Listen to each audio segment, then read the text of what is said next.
small island developing states? And what are some of the transformative projects that you would have worked with? I've heard that you've worked on some exciting projects, James. Thank you very much for the question. And firstly, my profuse apologies for the You were stuck in tardiness traffic. arriving here. It got the better of me, security and everything else. And I just wanted to say a big thank you to the Ashley Lashley Foundation and the government of Barbados for bringing this session together. Really a fantastic opportunity. So we're very happy at Island Innovation to be supporting a youth delegation of 10 young people from across the Caribbean at this session. Actually, they weren't able to join us because there's a separate panel session happening at the Island of Hope right now that they're talking at. But we were really impressed by this cohort. And so Island Innovation, we ran earlier this year a 4-month virtual training session on climate justice, which included youth from across the region, all CARICOM nations. And then from that cohort, 10 of those young people were invited to be here at the COP, and we're supporting them on that. And I won't further elaborate on the importance of youth being here. I think we've seen that from the panelists already. But I wanted to add that I think one of the key roles that we wanted to support these young people in is having voices that can hold their governments to account when the COP is over. We know that while we're here at the COP, that the SIDS countries and the SIDS political leaders have a very strong voice and play a really critical role here. But it's not always the case that that same conversation is continued after the COP when everyone goes home. And we need that continuity from COP to COP, that what leaders are saying when they're attending these international events is also put into practice at home. And actually, I think that the young people are the best placed to be able to take on that role alongside a broader civil society group. So we'll also be working up towards the SIDS 4 conference in Antigua and Barbuda in May to support some of those young people to participate and have an important role there. And we're hoping to expand that program to other regions. I actually wanted to congratulate colleagues in the Pacific overall. I think the Pacific has a very well-organized youth movement over the years that has developed. One of the regions, the SIDS regions, that we would like to offer additional support is to the Africa and Indian Ocean region, which of the 3 main SIDS regions is the least represented normally at these events. And I think there's also it would be an important role for young people from the African and Indian Ocean SIDS countries to participate here. So that's a little bit about our initiative at this COP, specifically supporting youth, and I look forward to continuing the discussion. Thank you, James. And in your opening, you would have mentioned something very important, that, and I'm a firm believer of that we come to these conferences. It's fine to come, but that's not the end. The work really starts when we go back to our countries. And especially for young people, we have a mindset that we've made it. We've come to COP, we've come to these conferences. But the work, majority of the work has to be done in the next few weeks to months to years until the next. So when we come back next year, we're not having the same discussion. It's like Khadija can say, this is what's happened in Trinidad. Minister Monroe Knight can say, this is what's happened in Barbados. Tien in her country can say this is what's taking place based on the discussions we would have had here. So it's important that we have this understanding, that we carry that and encourage other young people to think along those lines as well. But what I will do at this point in time is open the floor for any questions. I know yesterday was a rest day, so some persons may still be tired. I know some persons may be out late last night as well. So any questions from the floor? Or should we get a movement session going to liven up the crowd a little bit? Because I'm feeling a little stiff. But Lucy has a question. Just please say your name, where you're from, who you're representing, and then who the question is to, naturally. But you can stand as well. I can sit. I think, yeah. That's no problem. Thank you so much to hear. So I'm Lucy. Hi, everyone. I'm from the UK. I'm from Soccer Gakkai International, UK. Sorry, Soccer Gakkai International. because we have some amazing youth leaders in the room and also ministers and leaders in other sectors, I really want to take the opportunity to ask so young people, not just on the front lines of the climate crisis, they're on the front lines of change. So what are young people doing, or can they do to adapt to the changes they are experiencing? And this could be in terms of like individual lifestyles or on a bigger scale. And what support do you need to be able to adapt, to make these adaptations to the future? I'll let Minister Monroe Knight answer that question. You can speak to some of the initiatives we would have done in Barbados as well. Yeah. So thanks very much for that question, and also as well for the other inputs from the panelists, which I listened to very keenly. So I'll speak to a couple of things that Barbados is doing just in terms of building capacity to, again, catalyze the potential for young people to really be at the forefront of making the change when it comes to addressing the climate challenges that we face, right? So one of the initiatives that Barbados has embarked on is mission transformation. A mission transformation is about mobilizing the population around key kind of essential targets that allow us to be able to, one, again, as a society, make sure that we are able to empower and enfranchise our population, which is extremely important, that enfranchisement and empowerment. But as well address some of the fundamental issues of climate change directly: health, water, food security, and all of that. And I say that because that's very important in terms of that transformative movement, that transformative phase that Barbados is in. We developed a program that is called Future Barbados. And what Future Barbados does is, again, identify young people within our societies and across the diaspora to address some of the very big challenges that Barbados face. So we're not putting young people as part of the solution for yesterday, and not just to deal with the small things, but we are giving them some of the very big and real challenges that we are facing and saying, hey, we're gonna empower you in order for you to develop the solutions that we are then going to follow, right? So that's something that's very practical that we're doing, that is in place. We provide support. We put our money where our mouth is. We employ them as well. And then, we give them the space, and they're able to work across all of the ministries, act as advisors directly within our ministries in order then to come up with solutions, right? And that's one of the very big things that we are doing that, again, that's very practical and very grounded. We've also just established a sustainable development unit within the Prime Minister's office, again, just because of the importance we want to give to the initiative. And we've just identified a number of champions. Tahir, you were one, Ashley, you were one.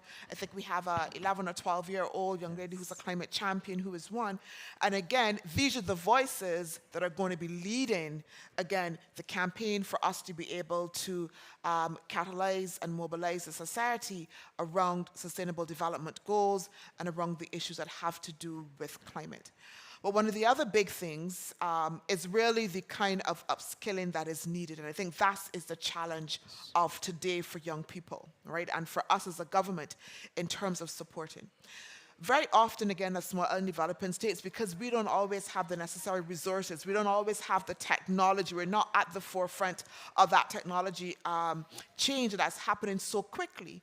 So one of the things that we have to be able to do, again, is to bring that support through international cooperation to be able to incentivize that upskilling for our young people. So again, what the government, and in March, our Prime Minister announced, is that Barbados will be recruiting a core of young managers that will come from our University of the West Indies, and again, bring them, pay them.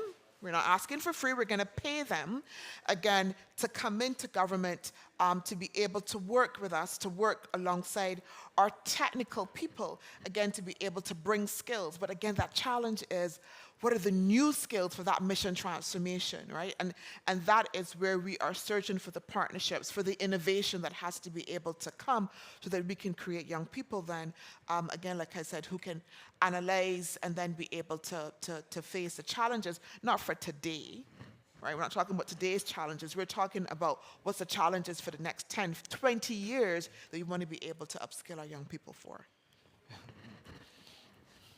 Thank you. Um, yes, and everything you said is totally correct. And if you look in the Barbados Pavilion, I was mentioning to one of my colleagues last night that I've been on a few national delegations, and when you look around the room, it's like persons way above your age range. But in the Barbados Pavilion, when you look around, there are actually a lot of persons around the youthful age, and we must commend them and thank them for that. You had a point, then we'll get to you, Eleanor, and then we have another question from the crowd. So you can go, Rufino. Yeah, I just wanted to add on to that, and I think that's absolutely amazing. And I really would encourage our own governments to do the same with our youth. But in the Pacific, we have, for example, the Pacific Climate Warriors. They don't call themselves warriors because, like, it's not like they're going to war or anything. I mean, yes, but it's because, you know, in a tribal sense, warriors are people who have dedicated, it's their entire thing, right? And what they do. And the Pacific Climate Warriors have been engaged with several of youths from across the world to push for, like, the ICJ advisory opinion that was released, and they're doing some amazing work on the ground, mobilizing youth for activism and empowerment and capacity building. And for young researchers, early career researchers, in universities, they've established, like, MOUs with governments to try and help develop things like apps to assist climate vulnerable communities, using GIS for, like, climate smart landscapes and helping farmers and all of that. And so I think, yeah, youths on the ground are doing the best they can to engage in a meaningful way in addressing this crisis. Thank you. Yes, Eleanor. Yeah. So one point I wanted to mention is around mental health, because as UNICEF we've got, for example, a platform called You Report that engages 10 million young people all across the world, and we constantly talk with them, and obviously we're seeing a huge increase of activism or solution makers, solution shapers, and this is absolutely brilliant. But at the same time, we're also seeing a huge increase of what is called eco-anxiety and also severe mental health issues that are popping up as a result of, you know, the situations on the ground being so challenging for children as well as for young people. So I do think that in parallel, whenever we engage and empower young people in taking action, it's also important to engage in that journey mental health professionals that can provide that support. Yes. Because the statistics that we're seeing are really unprecedented, and a lot of those young people are telling us that although they're very active, they actually do not see a future. Right, and so because of that, they're actually really suffering, and sometimes, you know, they're even taking their own lives, which is an unprecedented phenomenon. So I think it's really, as UNICEF, we're advocating for governments to include mental health professionals whenever they're engaging young people in climate action, because studies are telling us that mental health is going to increase in terms of eco-anxiety. So just wanted to make that point. Yes. Thank you for that.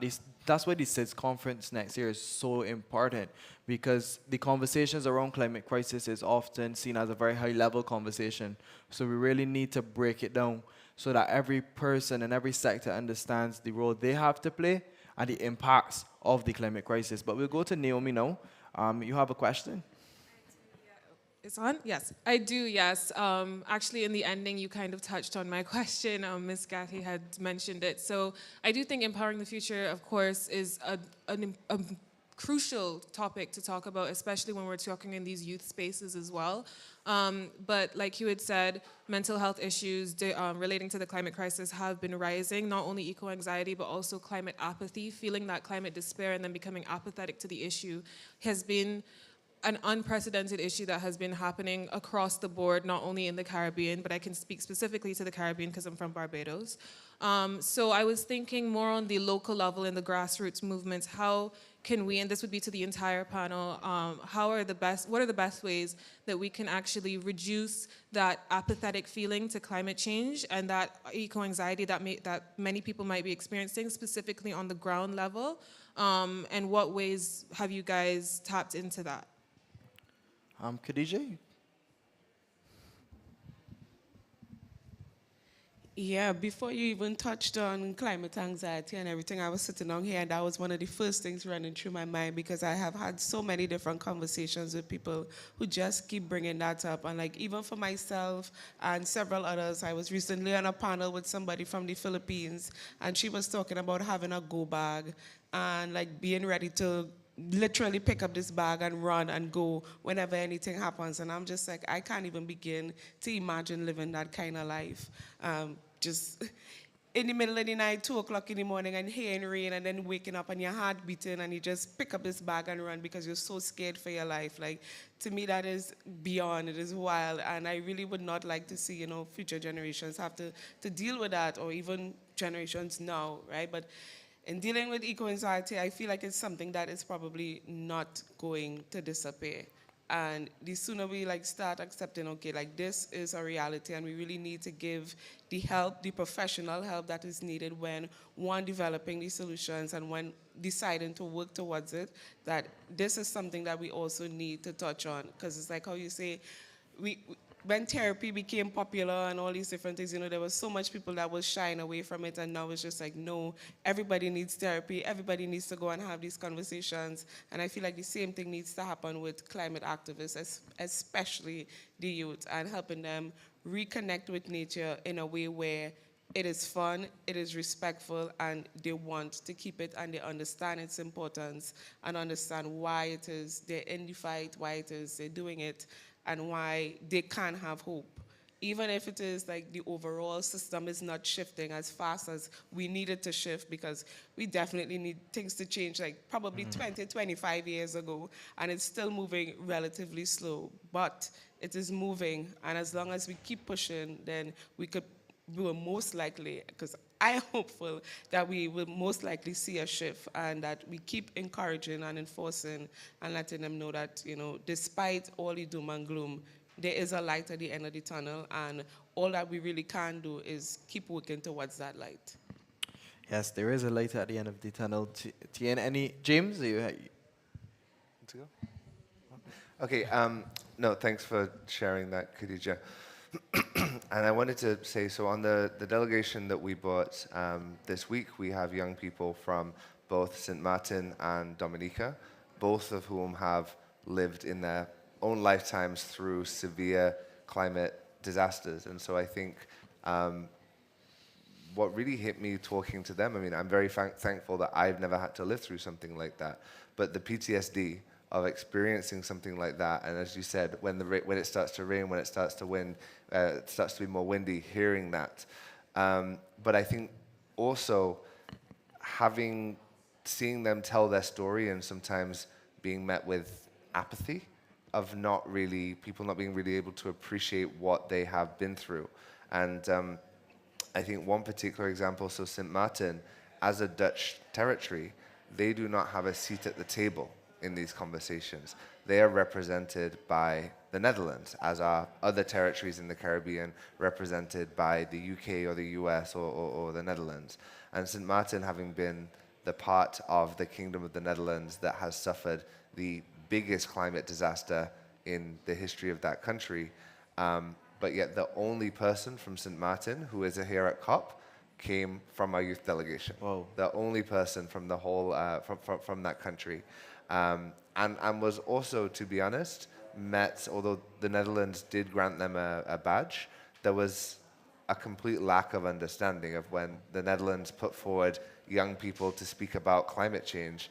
Those were young people from the European part of the Netherlands, not the Caribbean. And so that's been something interesting to see this week, is that there is a large number of islands in the Caribbean which are territories, and therefore do not have a direct seat at the table. And again, it's been the young people who have been able to be at the forefront of representing those countries. Aruba also. Aruba is another island where the only person from Aruba here at COP is a single young person representing that country in that conversation. So again, just to echo the importance of that and some of the nuances for different parts of the Caribbean because of their political status and how they can interact with this setting. Yeah. I just want to add a couple of things. I noted that I think that we had an historic moment at this COP, right? I think it was the first COP in which we had Climate and Health Day. Yeah. Which recognizes, again, the connection between climate and health. And I think that's kind of a movement forward. But I also want to put a kind of a positive spin on it, certainly for the region, right? Because our story is very much, yes, at the forefront of the climate crisis, but it's also a story of resilience as well, right? And I think that's part of the story that we also have to share with young people in this moment as well. So yes, we have those moments of anxiety. We're not sure what's going to happen. It's come in frequency, but we have stories of the fact that, again, as we talked about, of us developing homegrown family solutions that allow us as nation states, as countries, again, who face these terrible circumstances in order to be able to allow us to survive and to be able to overcome. And I think that's a fundamental part of the story that we need to tell, right, as well. I think the second thing, and because I also then have to leave to go to another meeting to share as well, I think in this moment, there is something that is happening that's both conflicting in terms of the good and the bad, right? So we face a moment of a terrible and great challenge, but it's also a space for innovation, and I keep coming back to that. And young people are the catalyst for innovation, so that the extent to which that we can create spaces that even in the midst of this challenge, even in the midst of anxiety, that again we can catalyze and highlight where those innovations are happening for young people, so that other young people then can see that and understand their own power and their ability then to be able to change. I think it's important. I don't think that we do enough of that. Certainly in the Caribbean, right? So your climate warriors and others. So we do have young people who are doing really good things. But again, the extent to which we scale those and scale those voices and scale those actions and allow the society to be able to see those faces, and like I said, and like young people to recognize their own power, to be able to change in a very real and grounded way, right? Because I don't like the esoteric thing, you for the future, and we're going to bring them to a couple of meetings and that sort of stuff like that. I mean, that's that's not empowerment, right? Yes. But I'm talking in a really real and very kind of grounded way, in terms of the solutions that they can develop within their families and how they can make changes for their families within their schools and for their communities. Those are the examples that will touch people better than saying, we had an international conference. That is what gives people and young people kind of power. And I think that is perhaps something that we need to do, a little bit more of. Yes. Yeah. Unfortunately, we have to come to the end of the conversation now. I know we can go on for hours, but we can continue the conversation after, because I think everyone has to go to another engagement as well. But I know you have another question from the crowd, but you can have that after, where you can engage the panelists for a short while after. But I just want to thank each and every one of you for participating today. And I just want to close with this. As part of these discussions, especially in small island developing states, let's not forget on the points everyone mentioned, just a thought that came to mind, our colonial past. We have to remember that as part of our journey of transformation, and we really need to address some of those concerns on what James was mentioning of especially those countries who are still ruled and governed by those bigger countries. Where's the representation? So So that's an impact we have. So that's why stuff like the Bridgetown Initiative is so very important and critical. But I want to thank you, Minister Monroe Knight, for your excellent contribution. Khadija, sharing that picture of a Trinidadian perspective. Eleonora, in terms of UNICEF and your climate innovation. TN, I keep getting it incorrect, but TN, thank you for sharing on the marine conservation and the ocean space. And Rufino, also for you sharing on indigenous rights and touching on the points of fossil fuels, which is important. I think Naomi mentioned last night that there's about 8,000, 7,000 persons advocating on fossil fuels here at COP. And James, Island Innovation, thank you so very much. Thank you for participating. I know it was the first session, but thank you for coming out so very early after the rest day yesterday. So please give your panelists a big round of applause. And let's take a picture on the stage so everyone can come in and we can take a picture and say Barbados is life, because Barbados is life. And we want to invite all of you to come to Barbados one day.